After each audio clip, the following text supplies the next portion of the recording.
All right, so I got a package from Japan. I took a chance. I bought a mismatched set of Japanese chisels off eBay. And I'm gonna take them out of the box as soon as I get to the shop. We're gonna shoot a video showing you what I've got, and I'll measure them, show you the condition, and explain to you why I did this. And we're about to find out. And of course, it'll prove over time as I use them. We're gonna find out whether or not this was a good idea. Stick around. All right. Good morning. How you doing? I opened it up already. You could tell I couldn't help myself. It's from Japan. So a few years ago, my vehicle was stolen. In that vehicle was a tool tote that happened to have a couple of my favorite chisels in it. I bought them from the Japan Woodworker catalog, and this was in the 1990s. And they were sold as butterfly mortise chisels. They were kind of fishtail shaped, and they were great. They were robust. I go on eBay all the time now trying to find these chisels. I'll do a sketch for you at some point because I'm looking for these chisels. Maybe somebody has them or knows where I can find them because I keep searching them out. If you search for fishtail chisels, they're very fine for like fine work. These were more robust, so you could, whack them with the hammer, and they were great. As a matter of fact, I do a lot of butterfly mortars. As you can see the top of the table here. I brought these out for a comparison. These are much smaller. This is more like the size I typically do. And that chisel, the butterfly mortise chisel, was this exact width. So when you're chopping out butterfly mortises on a table or anything, it's just nice when you can have one chisel that's the appropriate size. You can lay it on the line, whack it, and it's perfect. I like to outline. I draw it with a pen. I make these first. I outline it with a pencil. Then I take a chisel, and I put this on the inside of the line, and I tap it. And I always need something like this as well because that gives me, I can do that in one shot. So that'll cross over. I'll start at the corner, and I'll cross over past this. Doesn't matter. So I outline the area with the chisels and a hammer, and this requires 6 whacks. That's it. And you cut the grain with the chisel first, then I'll use a router with a bit, set the appropriate depth, and then remove all that material. And then I'll come back with the appropriate chisels, and I'll clean it out, and then I'll use what's called a dovetail chisel. This is one of the ones I bought back then. And you can see this, and how that's shaped there. And that'll get me in tight to the corners and help me clean everything out. And then this piece just fits in like a puzzle piece like you see here. I do a lot of that. This is what I do for a living. So I can't find those chisels anymore. Before we get to the Japanese chisel, I just want to point out, while looking for those, I did find these. It's Nurex or something. I think they're made in the Czech Republic. It was a gamble. This was a gamble for me. I wasn't sure these were going to work.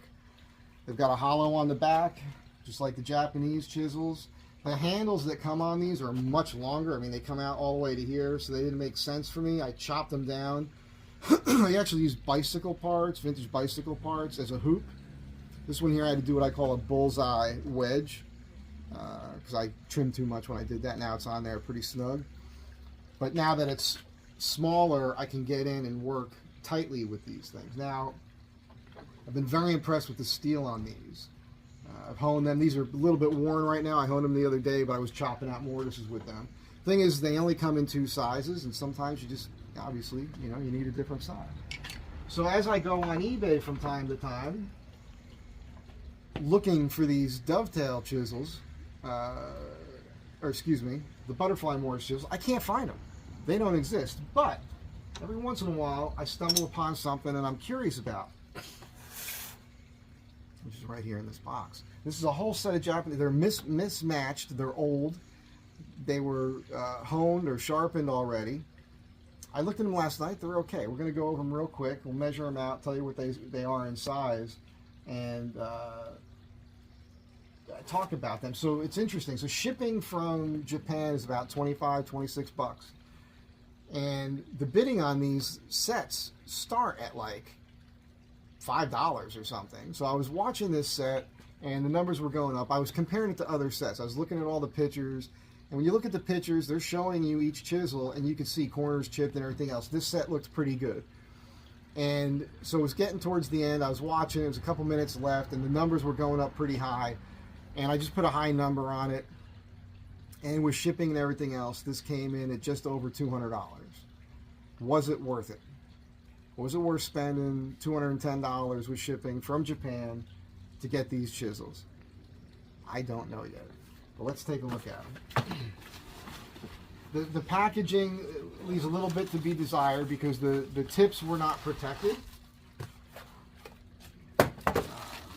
They're pretty snugly wrapped in this little thing here.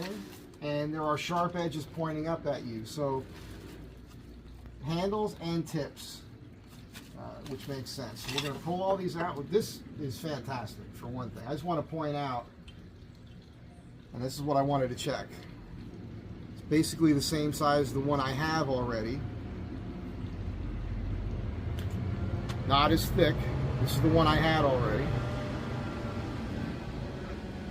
This is a lot lighter. But it is honed. And I will tell you right now, this chisel here cost me about 70 bucks when I bought it several years ago. So to have this in this package for $210 already, I'm doing very well. Very, very pleased with that.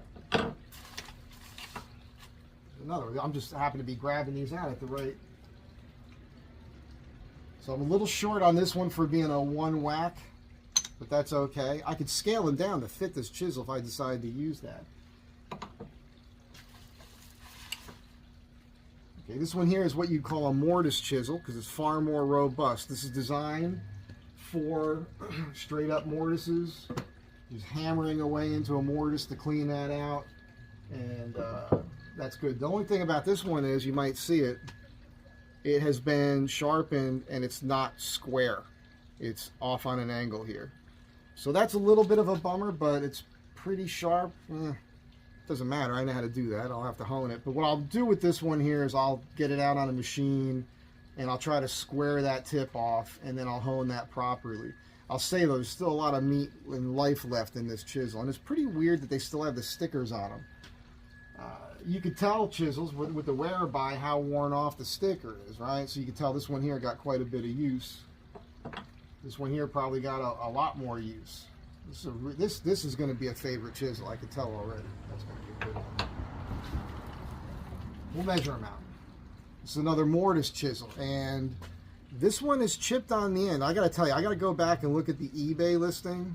Now, it could have happened in the shipping because of the way they package these things, where this tip could have been whacking on here during the shipping, which wouldn't have been smart. I'm going to send this video to the guy I bought it from, just so you realize, like, you might want to wrap some tape over these, or a little piece of thin cardboard with a little piece of tape, just to make sure. I'll put all the mortise chisels to one side. Okay, this is something I've always needed and wanted, and this one did not get much use at all, you could tell. This is just a little gouge, and look at the way that fits in your hand. So this is just great for getting around things, cleaning things, creating a little extra shape in something, a little fine detail. Really nice thing to have. I'm kind of happy to have that.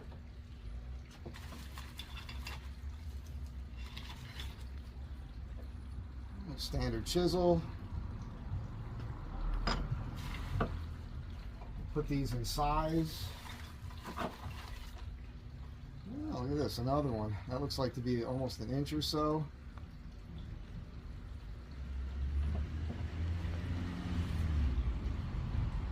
Now this is a disappointment here.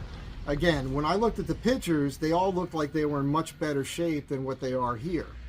Because this one is pretty bad. The edge on this. Again, not a big deal. I can clean that up. I'm capable of doing that.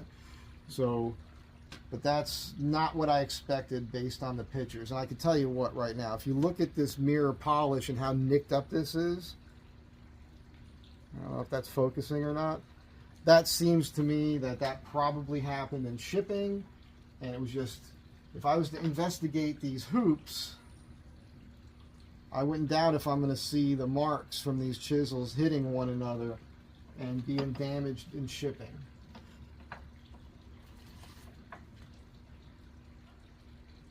This one here is not honed at all.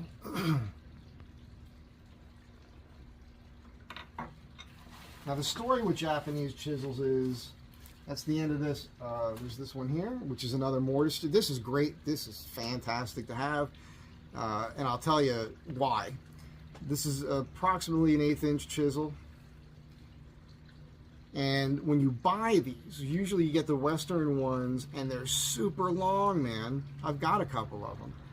This is nice because it's in my hand. I can work up close, and that's usually all I need it for. I need to work in tight with something. So this is going to get a lot of use. It's going to get a lot of use. So this is what we have. We have 3 mortise chisels, a shaping gouge, and 1, 2, 3, 4, 5, 6 more standard profile chisels, kind of like what we see here in the West. I'm going to get the tape measure out. Let's take a look at this. This is always just kind of fun. I actually don't speak Japanese, but just to see what's on the newspaper. Let's see what they had going on here. I can't help myself. I just think it's, if I could get it without tearing it, it is only newspaper.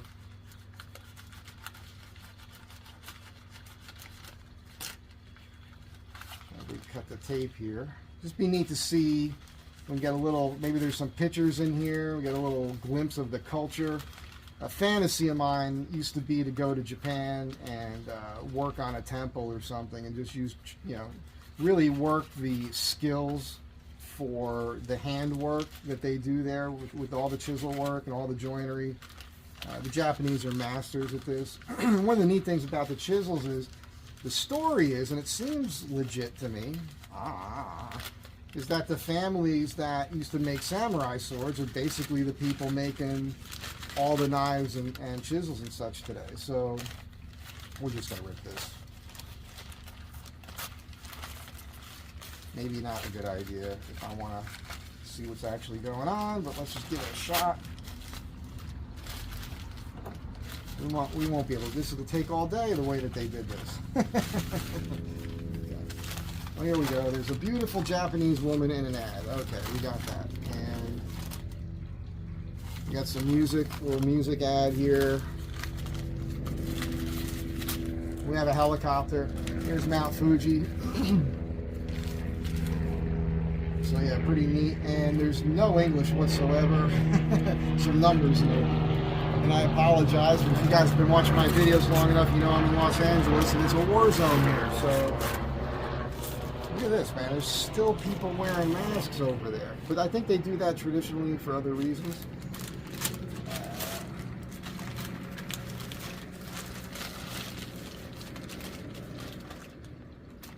Don't know what that is, but that's pretty cool. You're bored with that. Let's get the tape measure out. See where we're at. Now this is metric and standard here. And it's going to be more metric than anything else because that's how that works over there. So this is, let's just move this over. It's a 43 millimeter wide chisel. And actually, I can tell you right now, the edge on this here isn't very good either. It's definitely chipped right here on the corner, on this side here. So I'm going to really have to go study those pictures again, because the pictures that I looked at on the set I was bidding on, and this should be the set, I eyeballed that, and every one of them looked pristine. So I don't know if it's a bait and switch, or again, if a lot of these were just damaged in transit, but I don't think this one here was honed properly. I mean, it wasn't. I can tell you that right now. But you can see this had been sitting for a while. This is kind of like rust issues in the wood and the oak. And you can see all the rust that was on here before. But this is good. This is why you get a deal. And that doesn't mean anything for its effectiveness. This won't mean anything. I'm going to take this to my Waterstones I'm going to get this perfect. It'll be a mirror polish. It'll shave the hair off my arms, and it'll be great. That's the bargain. And when you buy a new set of chisels, even here, they're not honed. You could take them out of the box and use them if you're framing a house or something, and you're just like a, kind of a hack. But you want to hone your chisels to a mirror polish and make it so they can shave the hair off your body, right? That's how you know you got a sharp chisel. By the way, let me just double check this on the standard and see if that lines up with something more accurate. Inch, and this would be closer to an inch and 13/16, inch and 5/8. No, 13, 6, 9, 10, 11. An inch and 11/16 wide is what that is. And this one here would be an inch and an eighth. 3/16, an inch and 3/16, or we'd be at 10, 20, 30 millimeters on the money. This is the best of the bunch right there. We did a good job on this one. I'm pretty pleased with that. And this still has its parkerized finish on it, protecting it. This chisel doesn't seem like it got a whole lot of use, even though the sticker's not on it. I don't think that really means anything. I mean, it did, though. I'm wrong, because look at the hammering that has taken place on that hoop. They're all pretty well used. Nice to see. But they take care, of their stuff. This one here is 15/16 or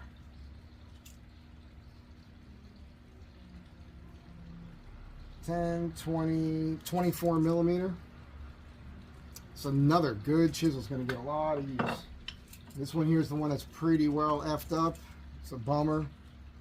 Standard is, what are we looking at here? 5/8 of an inch. Approximately 15 millimeters. That really is, this is just, that's a shame. That's going to take a lot of work, but I can do it. This one here is a 12 millimeter, better known to you as a 1/2 inch. Right there. This one here is an okay shape. I could tell on the honing on this, they went off on an angle, and it's not perfectly flat. It's got a roundness to it, so when they were doing this, they were moving it a little bit. But again, I'll fix that. This is interesting to me because the hoop on this is very rusted. It's loose, but that's okay. You can soak the handles in a little oil. It'll be fine. Pound on it a little bit. Get this wood, so the wood's just a little bit too dry right now. And, I could hit this with a little sandpaper and clean that up. Make them look nice. I'll probably make a rack for these and set them in it. And then I got to make some leather tool rolls for my chisels anyhow. Now this one here is about, wow, that's interesting. That's a 6 millimeter.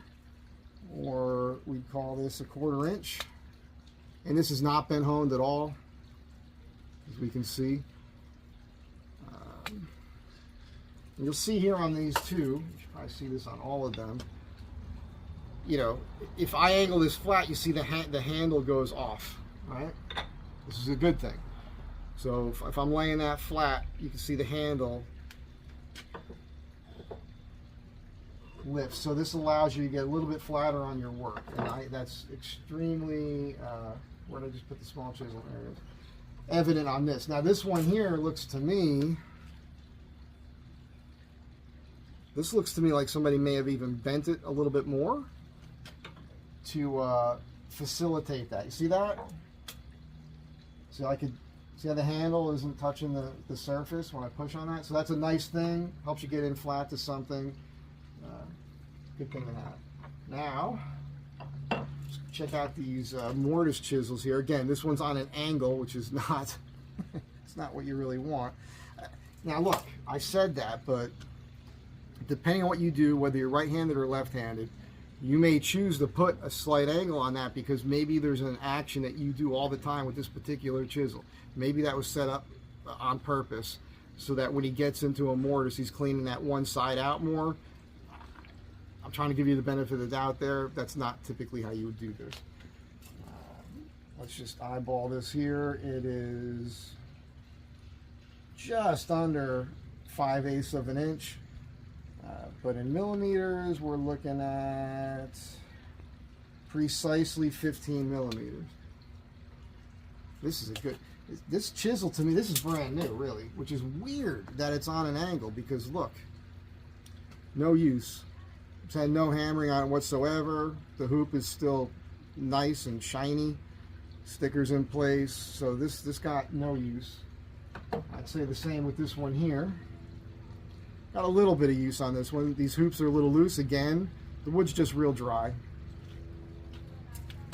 And we have another helicopter come through. This one here is almost, yeah, it's just shy of 10 millimeters. It's about 9 millimeters.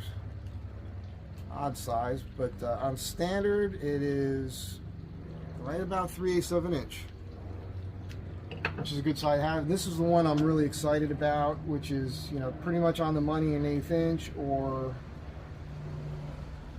about 3 millimeters, a little over. And this one here, it's had a little bit of use, but not much at all. It still even has some of the finish on the handle. You guys can see that.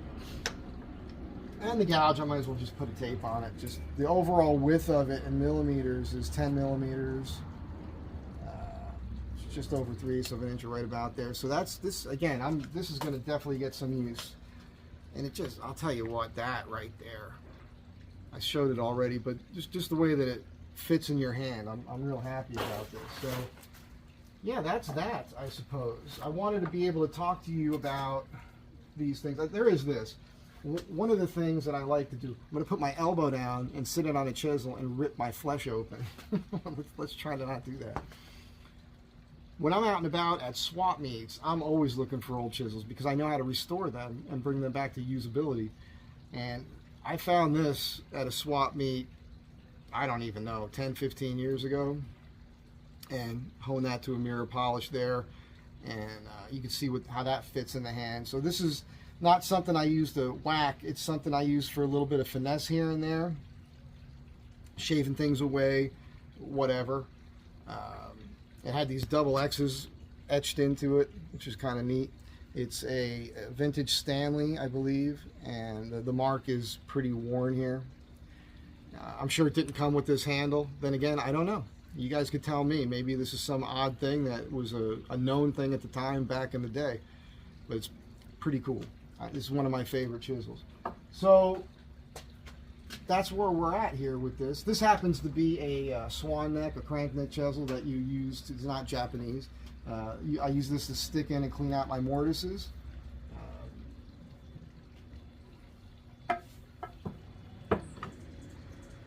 After I use my hollow chisel mortiser, I just jam that in there, and then I do this, and that digs out the bottom of the mortise. So a must-have if you do a lot of mortises. Standard is pretty much a 1/2 inch. This happens to be exactly a 1/2 inch mortise.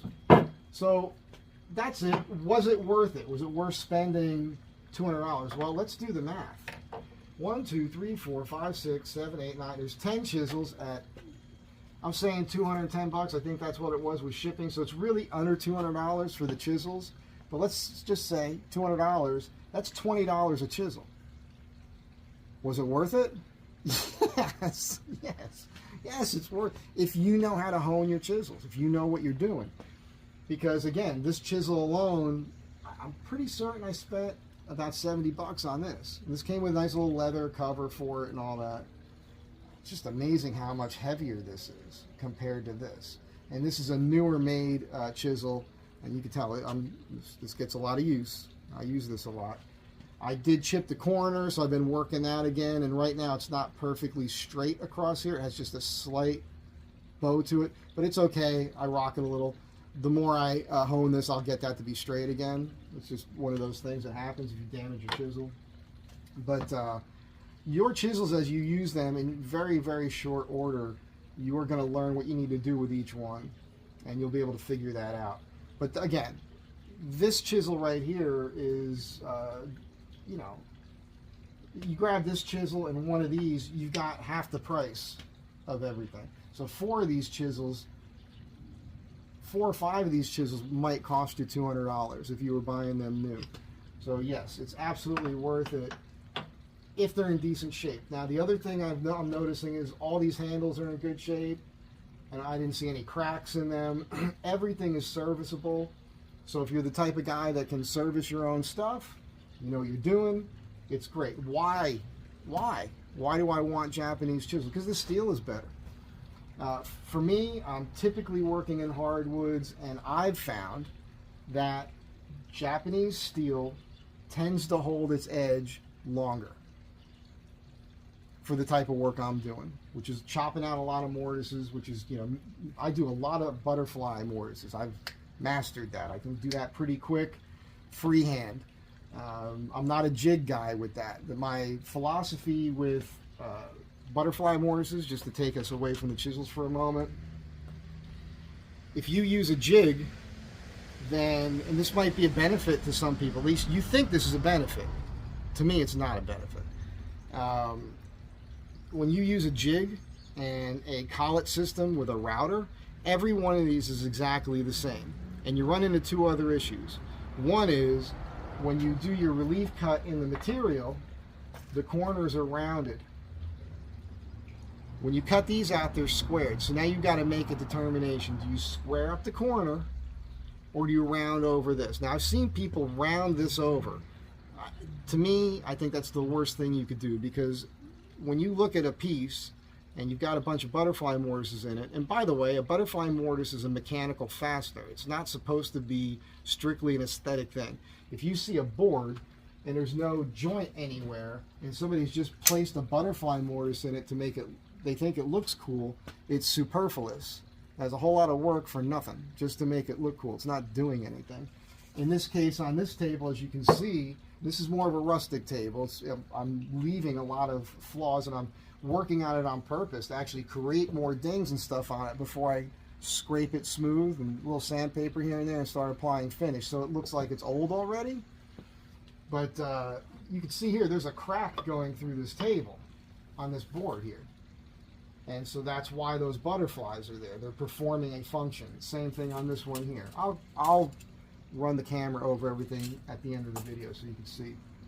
But when all your butterflies are exactly the same, and if you round these corners over to fit in the negative space that you created with your router collet system, they look machine made, which is antithetical to what you're going after, in my opinion. Because a butterfly mortise is supposed to show hand craftsmanship, and that is going to jump out at everybody. Even if they don't know what they're looking at, it's going to turn a gear in their brain that they don't know how to explain, but they can tell that that's machine made. And even if you take the time, because that's the first time I ever did a butterfly mortise, that's how I did it. And I did it a couple times, and I said, I hate this. I'm going to learn how to make these freehand. Because when you make them freehand, each one's a little bit different. And that's what gives you the handmade look. Making it by hand. There's not brain surgery here. That's how you make it look right. So when people look at my pieces and they look at the butterfly mortises, there's no confusion in their mind. Each one's slightly off, slightly a little bit different, because each one was individually made. So I did recently come up with a system. I saw it somewhere on YouTube, where a guy made a sled for the bandsaw, which makes these in a way where they're way more, geez, what's the term? You know, they all look more the same, but you still have to clean them up, and when you clean them up, each one starts looking a little bit different again. So up your game. You know, if you're the type of guy that likes to put butterfly mortars and things, try to get away from using the router and a template system. Try to do that. I've got plenty of videos here on the channel. If you go to my channel and you look up butterfly mortars, how I do them, that sort of thing, I'm pretty sure I got a bunch of videos where I'm showing you what I do or how I do it. I'm not saying that how I do it is the way you should do it. I'm just showing you the way I do it. And I've been doing it a long time. So that's it for now. I hope you guys enjoyed this. Let's lay these out for you and give you a quick shot of the table so you can see them. all in one shot. I'm not cutting anything.